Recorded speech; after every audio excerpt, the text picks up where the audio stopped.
unassuming man expects to see the plumber at his front door. But he's greeted by a killer. Shoots him, like, right there in the entrance to his house.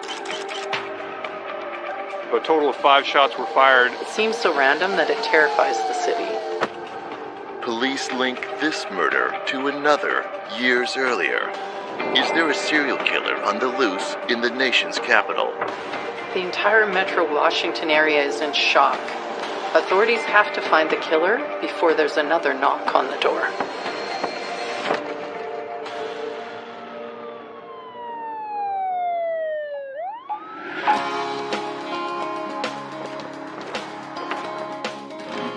Alexandria, Virginia. Located on the western banks of the Potomac, Alexandria is only 7 miles away from the seat of American power, Washington, D.C. Alexandria has a colonial history from 1749 when it was created, and it was actually originally part of the District of Columbia. It's now part of the metropolitan Washington area, which includes Washington, D.C., Arlington, Virginia, and parts of Maryland and West Virginia. It's the best educated and highest income metropolitan area in America. The crime rate in Alexandria is typically very low, so much so that the neighbors don't feel the need to lock their doors. And the neighborhood where Ron Kirby lives is no different. It's November 11th, 2013, Veterans Day. 69-year-old Ron Kirby calls for a plumber to come and fix his kitchen sink. There was a leak underneath his sink that he tried to fix. He was unable to fix it, so he got a plumber to come to the house. He was kind of waiting for the plumber to arrive. Ron's supposed to go for lunch with his son. He can take care of this plumbing job on the way, and then they can spend some time together. Right around the time the plumber is supposed to arrive, between 11:30 and noon, Ron answers the door. There's a knock at the door, and Ronald Kirby opens up the door, and then there's this person standing with the gun, shoots him right there in the entrance to his house. The murderer follows him into the house, fires more rounds into Ron Kirby. After having been shot multiple times, Ron Kirby, of course, dies on the scene, and the murderer flees. Expecting to take his father out for lunch, Ron Kirby's son, Joe, arrives at home around 12:30. Joe calls police to the Kirby residence.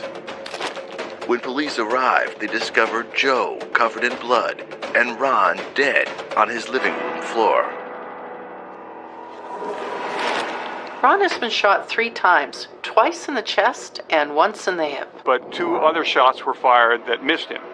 So a total of 5 shots were fired. Police find 2 more bullet holes in the living room.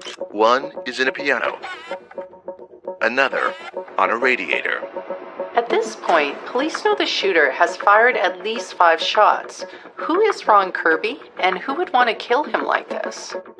While investigators conduct ballistics testing, they delve into the life of civil servant Ronald Kirby.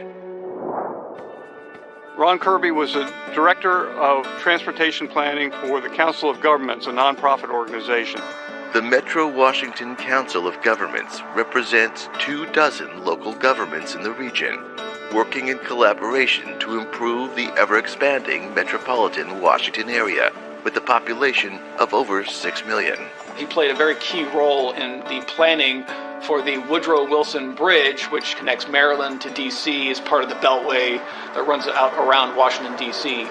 It's a huge achievement, a major piece of infrastructure that connects all of the nation's capital, and Ron had a leadership role in getting it done. Born in Australia, Ron earns a PhD in applied mathematics in 1970 from the University of Adelaide. He adopts 2 children with his first wife. Kirby divorces in 2001 and remarries in 2012, less than 2 years before he's shot to death. Ron is considered to be a brilliant intellectual, and at 69, he has no intention of retiring. He sees himself as a community leader, and he says, "What am I going to do, sit around and read books?" Why would a complete stranger come to Ron Kirby's house and shoot him? It seems much more likely to police that Ron's killer is known to him. Did Ron Kirby's adopted son, Joe, have a reason to murder his father? Whenever there's a violent crime, police are always going to look at the family first. When it comes to a crime like this, where Ron Kirby has been shot 5 times, it seems personal. When police arrive, they find Joe covered in blood next to his dad's body. He's now covered in blood from performing CPR on his dying father. While police focus on possible motives for Joe Kirby to murder his adoptive father, investigators look to the ballistics evidence in the home for clues. Police note that there are no spent shell casings at the scene. Immediately, when no cartridge cases are found at the scene, the thought is that possibly a revolver was involved as opposed to a semi-automatic pistol or rifle. Police know that 5 shots in total were fired. 3 hit Ron and 2 missed. 3 bullets were recovered at autopsy that I examined in the laboratory, and I found them to be plain lead, hollow point 22 caliber bullets. These are all consistent with a line of ammunition called subsonic, slower velocity bullet, designed to make less noise. Forensic scientists can obtain a surprising amount of information from a bullet. Every weapon leaves a distinct marking on the bullet it fires. It will leave ridges, known as lands and grooves, in a certain number and twisting in a certain way. Those lands and grooves create an identifying fingerprint that can be used to connect bullet to murder weapon. The characteristics on the bullets were 8 lands and grooves with a right twist. By using the 22 subsonic bullet's unique lands and grooves pattern, the ballistic expert can guide police to the gun that fired it. I gave the police officers a list of possible firearms, which included the North American Arms mini revolver, which is a 5-shot revolver. It's odd to use a mini revolver as a murder weapon. Less than 3 inches long and weighing 5 ounces, a 5-shot mini revolver can fire 22 caliber long rifle hollow point subsonic rounds. Anyone who uses subsonic hollow point bullets knows that they'll have to shoot their victim multiple times, since the ammunition isn't that powerful. And if they were using a mini revolver, doubly true. Forensic experts make a startling connection, possibly linking the unusual type of bullet to another murder. The same type of ammunition was used in the Ronald Kirby homicide as was used in the Nancy Dunning 10 years earlier. This was like a parlor game. Everybody had their own theory about what happened to Nancy Dunning and how this murder could have possibly happened. What are the odds you've got the subsonic, unusual, hollow point, 22 caliber long-range rifle ammo coming out of a mini revolver 10 years earlier and only a mile apart? 10 years earlier, just 1 mile from the Kirby residence, in the affluent Delray neighborhood of Alexandria, Nancy Dunning receives a knock on her door. Now, it had been 10 solid years since the murder of Nancy Dunning. So the idea that the murder of Ronald Kirby might be in some way related to Nancy Dunning actually did seem kind of remote at the time. 2 houses a mile apart, the same ammunition, both in broad daylight. Did a serial killer come out of hibernation? Police have to find this killer before they strike again.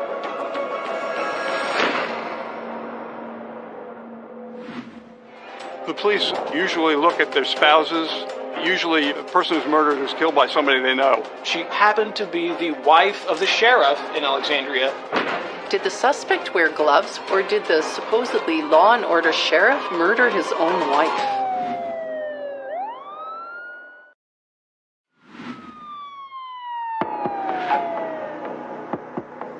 November 11th, 2013, an affluent neighborhood of Alexandria, Virginia. Civil servant Ron Kirby is murdered at his front door. A total of 5 shots are fired.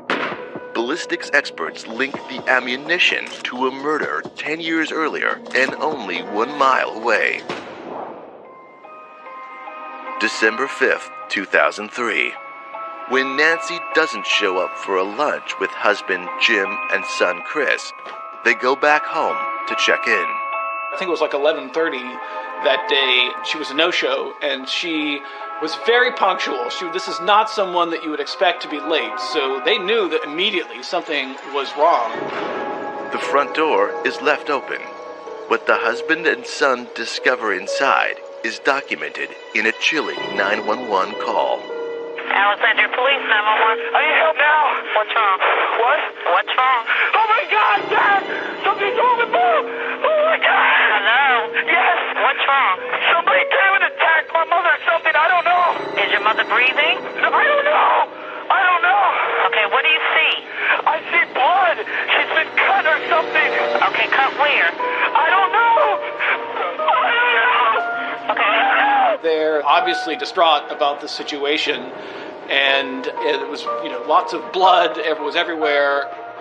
My wife has been murdered! She's been murdered? Yes! She's lying in a pool of blood by about a few stairs near the front door. Okay, can you tell if she's breathing? No, she's not. She has no pulse. Okay, the police are on the way, okay? And no one knew, why anyone would want to kill Nancy Dunning. She didn't have any enemies, really, that anybody knew about. She was known as the Queen of Del Rey. Del Rey is a very bucolic neighborhood here in Alexandria, and she was an extremely prominent real estate agent and kind of transformed Del Rey into what it is now. The morning of December 5th, 2003, Nancy goes shopping for Christmas gifts before a planned lunch with Jim and Chris. She drops the items off at home when she hears a knock at the door.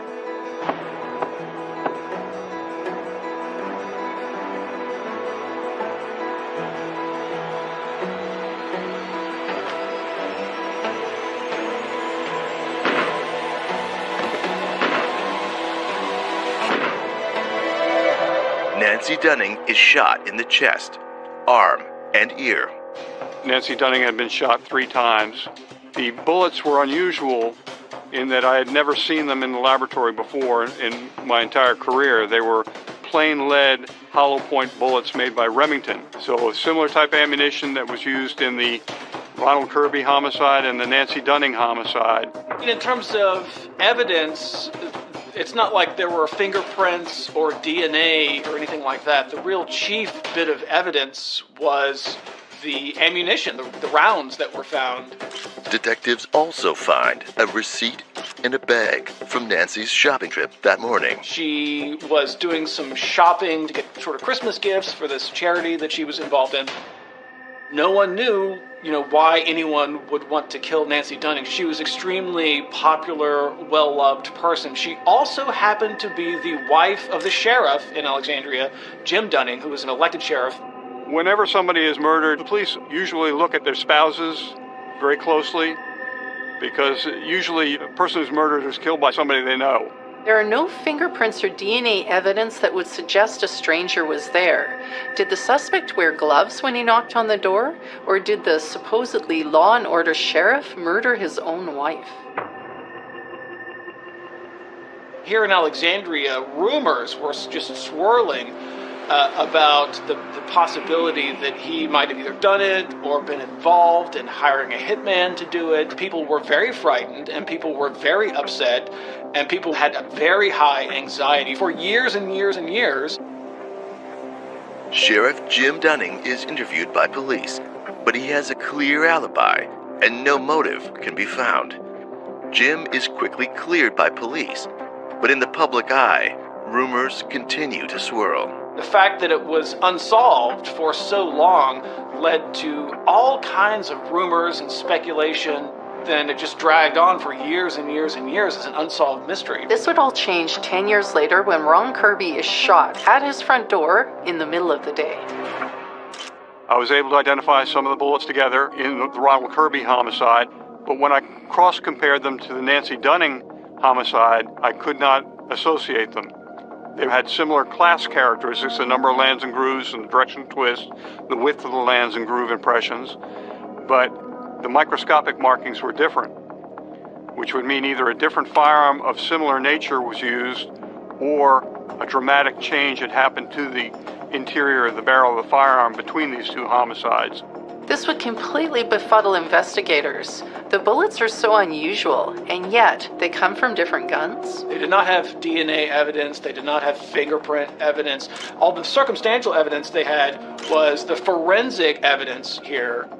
Desperate for any clues that could help solve the two murders, Alexandria police issue a public appeal for information, using the 10th anniversary of Nancy's murder as a reason. It's been 10 years since the death of Sheriff Dunning's wife, Nancy Dunning, and it's significant to us because we continue after 10 years to work to try and resolve and get an arrest on this case. When reporters ask if the two murders might be connected, the police chief denies it, but doesn't close the door.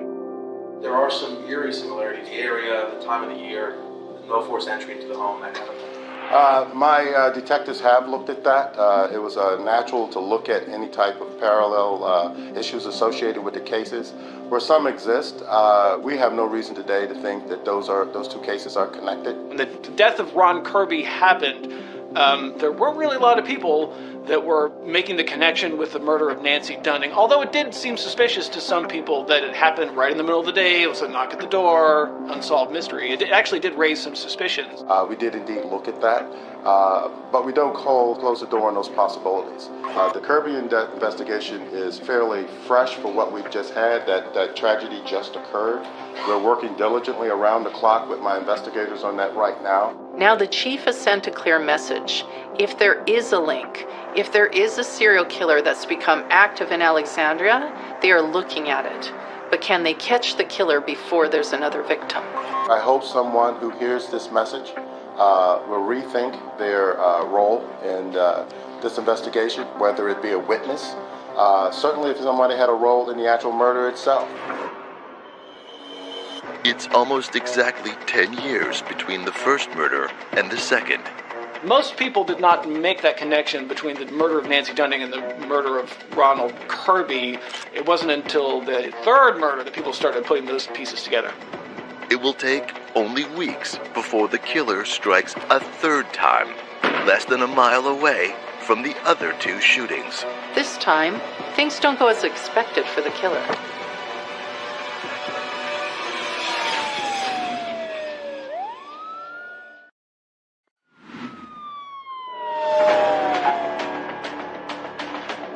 The wife of Alexandria, Virginia's sheriff is murdered at her front door. 10 years later, a leader in city planning is killed in the same way, with the same ammunition, less than a mile from the first shooting. Police hold a news conference, hoping to catch the killer before they can strike again. Obviously, we're here to discuss a very significant homicide in the city of Alexandria. Little do they know, the killer already has a third victim in his sights. Ruth Ann Lodato is a piano teacher in Alexandria, whose home is less than a mile away from the location of the previous two shootings.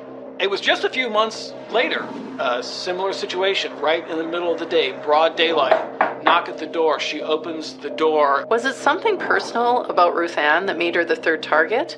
Or was she just in the wrong house at the wrong time? Ruth Ann Lodato is from a very prominent family here in Alexandria. Her father was a judge. Her brother was a judge. The family is extremely well known. She had a music school. Many young kids were part of this music school. So she was well known. The family was well known. Her mother lives in a granny suite at the back of the house, and a home care worker, Janet, spends her time there. Again, it was a very similar situation to the first two homicides, where apparently somebody knocked at the door, and when she answered, she was immediately shot. There was a witness at Ruth Ann Lodato's shooting, a woman who was a home health care aide. The home care worker hears Ruth Ann scream and comes face to face with the killer. Ruth Ruth Ann Lodato was shot 3 times, and then 2 more shots were fired in the direction of the home health care worker. Janet is shot in the arm. But before the shooter can kill her, he runs out of bullets. What Janet does next is nothing short of heroic. Janet gets both Ruth Ann and her mother out of harm's way and has the neighbor call 911, despite being shot herself. Do you need police or medic? Police. Okay. What's going on there, The sir? caregiver next door, caregiver to an elderly woman, just ran over and told me that there's an intruder in the house. And she said someone came into the home. Are they still in the home? And where is the elderly lady? She's on my arm right now. Taking her to my house. Okay. Can you ask the young woman that works there, what is the address there to the house? Well, she just ran back over. Why did you let her leave if someone was intruding into the home, sir? The killer gets out of there once he runs out of bullets, but not before Janet, the home care worker, gets a good look at him. Ruth Ann Lodato is shot twice in the chest and once in the arm. She will succumb to her wounds, but not before talking to the police. Since witnesses have watched the killer leave the house, it rules out the possibility that he picked up the tiny spent shell casings. Also, they saw a little muzzle in his sleeve. The police theory that the weapon is a mini revolver is locked in. Ruth Ann also tells the police she didn't recognize the shooter's face. It was a stranger who knocked on her door. Janet, the caregiver, survives the ordeal. Police now have an eyewitness who has seen the Alexandria assassin. The eyewitness here was able to work with the police artist to create what they call this composite image, like an artist rendering of what the guy would look like. Piercing eyes, long white beard, disheveled hair. This was used to create the artist's rendering that went out to the public. As police put together a composite sketch, they examined the bullets taken from Ruth Ann Lodato's body. I had never seen it in another shooting case in my 34 years with the laboratory. The same type of ammunition was used with a similar general rifling characteristic. 5 bullets are recovered at the scene of the third murder. The same type of .22 caliber hollow point subsonic long rifle bullets. The same bullets at all 3 shootings. The same MO. The same area in Alexandria. Ballistics will tell us if the bullets were fired from the same gun. The general rifling characteristics on the bullets were similar. 8 lands and grooves with a right twist. The width of the lands and grooves matched those widths of the lands and grooves in the first 2 homicides. But again, the microscopic markings were different. I was very comfortable assuming that they were all related, but I was very surprised that I could not associate the firearms between each shooting. While law enforcement know a 5-shot mini revolver is used, the evidence suggests it is a different mini revolver each time. A very important piece of this crime scene was the surveillance footage of an automobile fleeing the scene. Several neighbors of Ruth Ann Lodato have security cameras, which capture a suspicious vehicle driving quickly out of the neighborhood moments after Ruth Ann is shot. The first murder happened in 2003. Now we're into 2014. People have all of these surveillance cameras everywhere these days. And so there was one of the neighboring houses to Ruth Ann Lodato had 2 cameras that caught the automobile fleeing the scene. And so that actually ended up being a key piece of evidence in the case. The artist's rendering of what this guy looked like, according to the eyewitness to the murder of Ruth Ann Lodato, goes out to the community. We publish it in the newspaper. It's all over television. And so a lot of people say, yeah, I know that guy. So the police interviewed the guy at issue, and it turned out that he was not the murderer. But the suspect points a finger at another man who fits their profile, a man named Charles Severance. Charles Severance is a local man who has run for mayor of Alexandria twice as an independent. The 71st mayor of Alexandria must advocate tax breaks for business and support labor by doing the following. Eliminate local tax on transient lodging. Eliminate local tax on restaurant food. Severance's political career would certainly draw attention. On the campaign trail, his behavior has been erratic. And make the following expenditure decreases. Terminate Human Relations Department. He wears this black getup and talks about how child psychologists are terrorizing the city. Cut mental health general fund. Terminate mental retardation residential group home. I believe these measures, if taken, will improve the city of Alexandria. In the 1996 mayoral election, he finished second. There were only 2 candidates. And, well, that's all I have to say right now. Police add the name of Charles Severance to a list of possible leads to investigate. Police discover a curious connection to the 2003 murder of Nancy Dunning. There's the surveillance footage from Target the day that Nancy Dunning was murdered. Security video at the department store shows a man in a black jacket and widow's peak. They've got surveillance footage of someone who looks like Charles Severance, circa 2003. The man follows Nancy as she shops for Christmas gifts. He stops and pretends to tie his shoe, and then follows Nancy through the store. The security camera footage from Target actually shows the serial killer following her around the Target while she was there. He doesn't shop for anything himself. He follows Nancy right out of the store. And then she went home, and the serial killer clearly followed her to her house. The security footage is low quality, but detectives match the distinctive widow's peak and black leather jacket to a photo of Charles Severance from 2003. Police try to locate Charles Severance through his girlfriend, but come up empty. At this point, leads are coming in from everywhere. Police need to make a bold move to catch their suspect. Concerned that the killer may strike again, Alexandria's chief of police notifies the media that they believe the 3 murders to be linked. This is a gamble. Police know that this announcement is going to cause panic as it confirms suspicions that many people have had in D.C. Like, this is a serial murderer on the loose, so yeah, there was a intense community reaction to this. By telling everyone about the unusual ammunition, they're hoping that someone will come forward with more information. The day after police announce there's a serial murderer at large in Alexandria, they receive a tip from an unlikely place, the Russian embassy.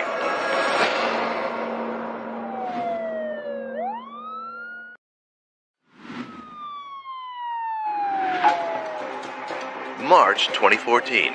The greater Washington, D.C. area is rocked when Alexandria police confirm their fears.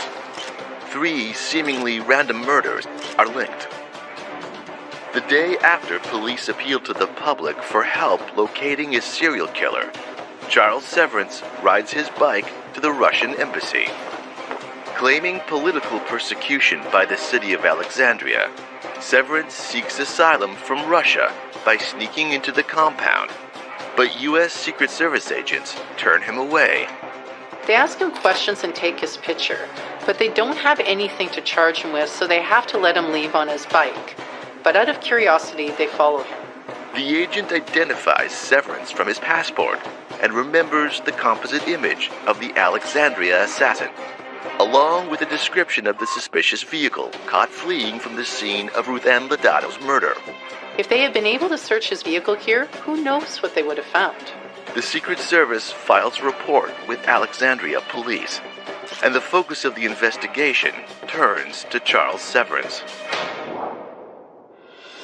Charles Severance was a guy who's from Northern Virginia. He went to George Mason University here in the region, went to UVA, University of Virginia, down in Charlottesville. So kind of a local guy, and very well educated, worked as an engineer. Severance also designs his own anti-establishment games. He runs a website called Mental Disorder where he tries to sell them. He had a short-lived relationship with this woman, and they had a child. There was a custody dispute over the child. The court came to the conclusion that the child needed to be separated and to essentially never see the father again. Severance also has a felony gun possession charge on his record, which means he can't buy or possess a firearm. As a result of that gun possession charge, it was actually illegal for him to own a firearm or be in possession of ammunition. Charles Severance is a highly unusual man. He's spooked, which is why he sought asylum in the first place. He knows from his girlfriend that the police are looking for him, so he takes off. Severance's girlfriend tells police he had gone camping. They search the home and bring her in for questioning. Linda tells police that in 2011, Charles insisted that she get guns for her own protection. 2 5-shot mini revolvers and a box of .22 caliber subsonic ammunition. When police search the home, they find guns, but no 5-shot mini revolver. They do find a box of .22 subsonic ammunition. Police scour the Metro Washington area, on the lookout for Severance's vehicle, with the warrant for his arrest. Finally, on March 12, 2014, Severance's debit card is used at a hotel in Wheeling, West Virginia.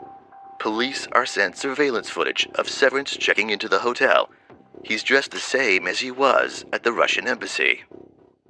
Police spot his bike outside of a nearby library. Severance used the internet to plan his escape from the area. He was about to disappear forever when police finally tracked him down. Severance's car, the same car that's caught on surveillance footage outside of Ruth Ann Lodato's home, is found in a hotel parking lot. Police execute the search warrant, but what they do find comes as a shock. There's no gun here, no ammunition.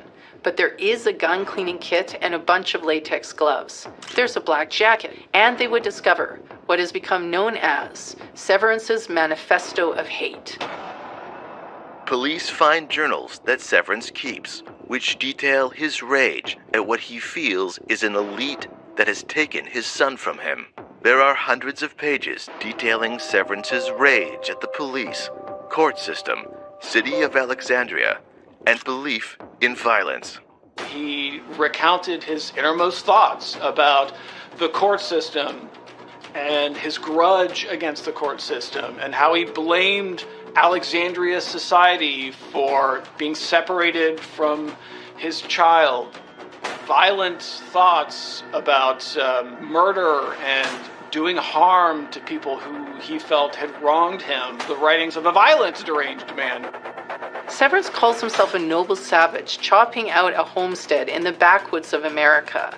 I guess everyone's the hero of their own story? But unfortunately, there's nothing in his journals that identifies the murder victims. The search of Severance's car yields several pieces of evidence, but there's no smoking gun. More circumstantial evidence. There's no murder weapon here, no fingerprints or DNA, so they can't place him at a murder scene. Charging him with the crime would be a big risk. They were actually holding him on this firearms charge while they put together their murder charges against him. It was just like a stalling move that the prosecutors were using to keep him behind bars so that they could put together their murder charge against him. The prosecutors actually had a difficult decision to make because they could have done 3 separate murder trials. They decided to put them all together and try them as a triple murder case, which was a gamble because you're putting all of your eggs in one basket there. So if you don't get the jury to go with the triple murder case, then you've lost because you can't do double jeopardy. So it was a gamble. With rumors and speculation ripping through Alexandria, prosecutors decide it's a gamble they have to take. Charles Severance was charged with first-degree murder for Nancy Dunning's homicide and capital murder for Ronald Kirby and Ruth Ann Lodato. Also a malicious wounding charge for the home health care worker that he wounded, as well as the use of a firearm in all 4 of those cases, and then 2 counts of possession by a convicted felon of a firearm. Can prosecutors convince a jury that Charles Severance is the Alexandria assassin?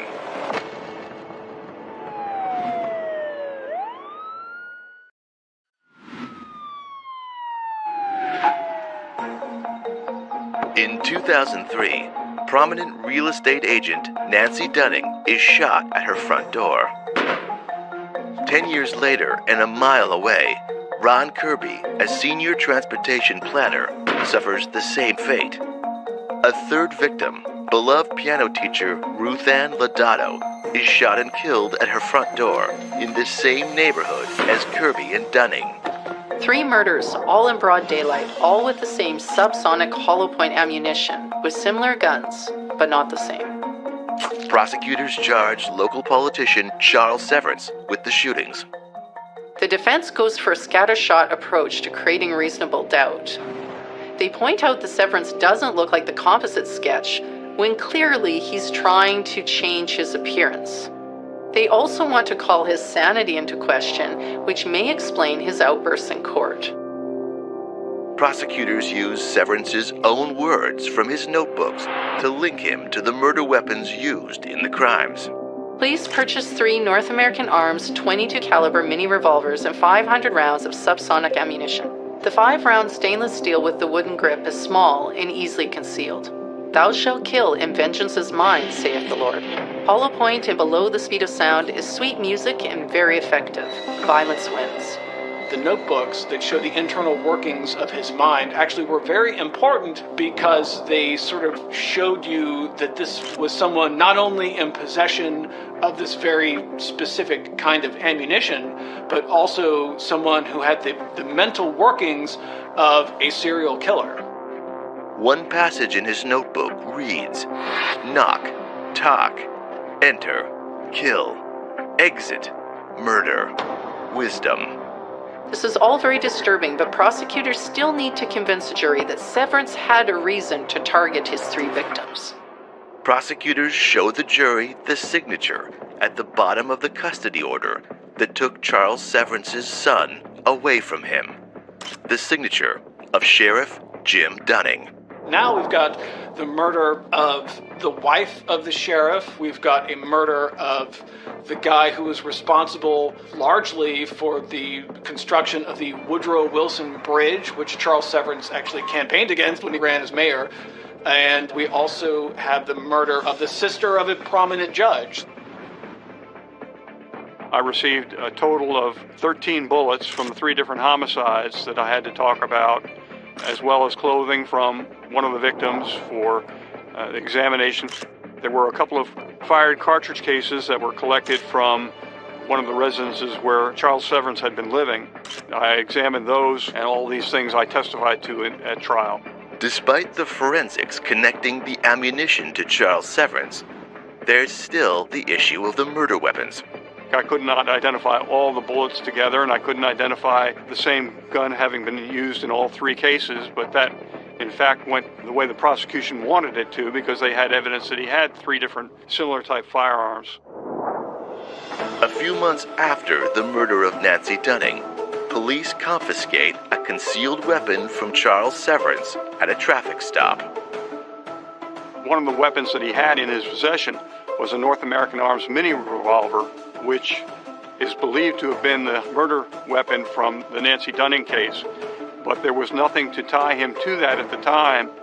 The weapon is stored as evidence, then destroyed in 2006. It's not the kind of smoking gun prosecutors are hoping for, but it does suggest that Severance had that type of weapon back in 2003. Then we have the testimony of his girlfriend, Linda Robra. This paints a pretty clear picture. Robra testifies that she bought 2 mini revolvers and ammunition at the request of Charles Severance, and that the weapons are now missing. No one knows exactly where those guns went to, whether they were dumped or whether he hid them somewhere. They have not been recovered. All of the evidence against Charles Severance was all circumstantial. They did not have the murder weapon. We still don't know where the murder weapon is, even today. They did not have DNA evidence. They did not have fingerprint evidence. All the circumstantial evidence they had was the forensic evidence here that there's a very specific kind of ammunition that Charles Severance had actually written about in his notebooks, the .22 long rifle Remington subsonic. He had talked about how it made music to his ears. Janet, the home care worker, takes the stand. She points to Charles Severance as the man she sees at the front door when Ruth Ann Lodato is murdered. Losing his son in a custody dispute seems to turn Severance's resentment against elites into a dangerous obsession. He wants to terrorize the establishment. But is there enough evidence for the jury to convict? Charles Severance is found guilty on all 10 counts. He is given 3 life sentences, plus 48 years and a $400,000 fine. The thought of a stranger knocking on your door out of the blue and then shooting you terrorized this community for a long time. Sheriff Jim Dunning does not live long enough to see Severance get convicted in the murder of his wife. Jim Dunning, there was this cloud of suspicion over him for years and years and years. And so after he was no longer the sheriff here in Alexandria, he actually had to move to South Carolina because of all the speculation swirling around him. And unfortunately, he died with this cloud of suspicion over him as potentially being part of a murder that he had nothing to do with. In the end, it was the whole community working together, from ballistics experts to eyewitnesses and neighbors, that made it safe for Alexandria to answer their door again.